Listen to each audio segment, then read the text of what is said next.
এবার হাদি হত্যাকাণ্ডের ঘটনায় এসেছে নতুন মোড়। ভারতে হাদি হত্যায় অভিযুক্ত প্রধান আসামি ফয়সাল সহ দুইজনকে গ্রেফতারের খবর সামনে আসার পর আবারও আলোচনায় এসেছে নির্বাচনকালীন উত্তেজনাপূর্ণ রাজনৈতিক পরিস্থিতি। কারণ এবার ফয়সালের মুখ খুললেই ফাঁস হয়ে যেতে পারে অনেক রাঘব বোয়ালের নাম।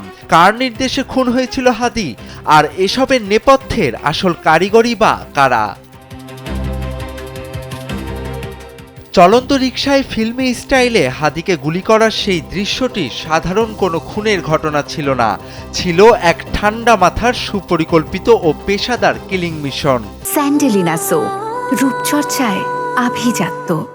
12 ডিসেম্বরের সেই রক্তাক্ত দুপুরের রেশ কাটতে না কাটতেই 18 ডিসেম্বর সিঙ্গাপুর থেকে ভেসে আসে হাদির মৃত্যু সংবাদ।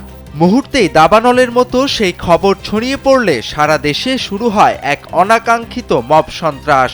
ক্ষোভের অনলে ঝলসে ওঠে প্রথম আলো ও ডেইলি স্টারের মতো গণমাধ্যমের কার্যালয়। এসবে বাদ পড়েনি ধানমন্ডির ছায়ানট কিংবা তোপখানা রোডের উদীচী। সেই উত্তাল পরিস্থিতির রেশ আজও রয়ে গেছে জনমনে। তদন্তকারীদের কাছে এখন সবচেয়ে বড় প্রশ্ন হলো, হাদির হত্যাকাণ্ডের ঘটনাটি কি কেবলই ব্যক্তিগত বা ছোট কোনো সংঘর্ষের ফল, নাকি এর পেছনে কাজ করেছে বৃহত্তর কোনো রাজনৈতিক বা সাংগঠনিক স্বার্থ? কারণ হত্যাকাণ্ডের পরপরই যে ধরনের মব সহিংসতা দেখা গেছে তা অনেকের কাছে পরিকল্পিত অস্থিরতার ইঙ্গিত দেয়। যদি গ্রেফতার হওয়া আসামিদের কাছ থেকে বিস্তারিত তথ্য পাওয়া যায়, তাহলে সেই সময়কার সহিংসতার পেছনে কারা ছিল তা স্পষ্ট হতে পারে বলে বিশ্লেষকদের ধারণা। রাজনৈতিক বিশ্লেষকদের মতে এমন সুপরিকল্পিত হত্যাকাণ্ড রাজনৈতিক অস্থিরতা উস্কে দিয়ে জনমতকে প্রভাবিত করার হাতিয়ার হতে পারে। এর ফলে একদিকে প্রতিপক্ষকে ঘায়েল করার সুযোগ তৈরি হয়, অন্যদিকে নেপথ্য কুশীলবদের স্বার্থ হাসিল হয়।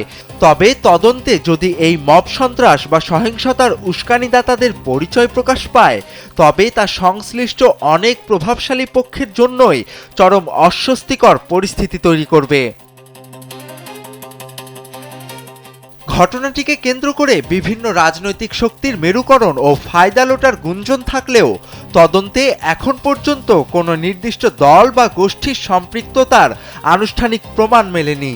মূলত রাজনৈতিক সংযোগের বিষয়টি এখনো অমীমাংসিত থাকলেও জনমনে তা নিয়ে নানা জল্পনা ও বিতর্ক অব্যাহত রয়েছে।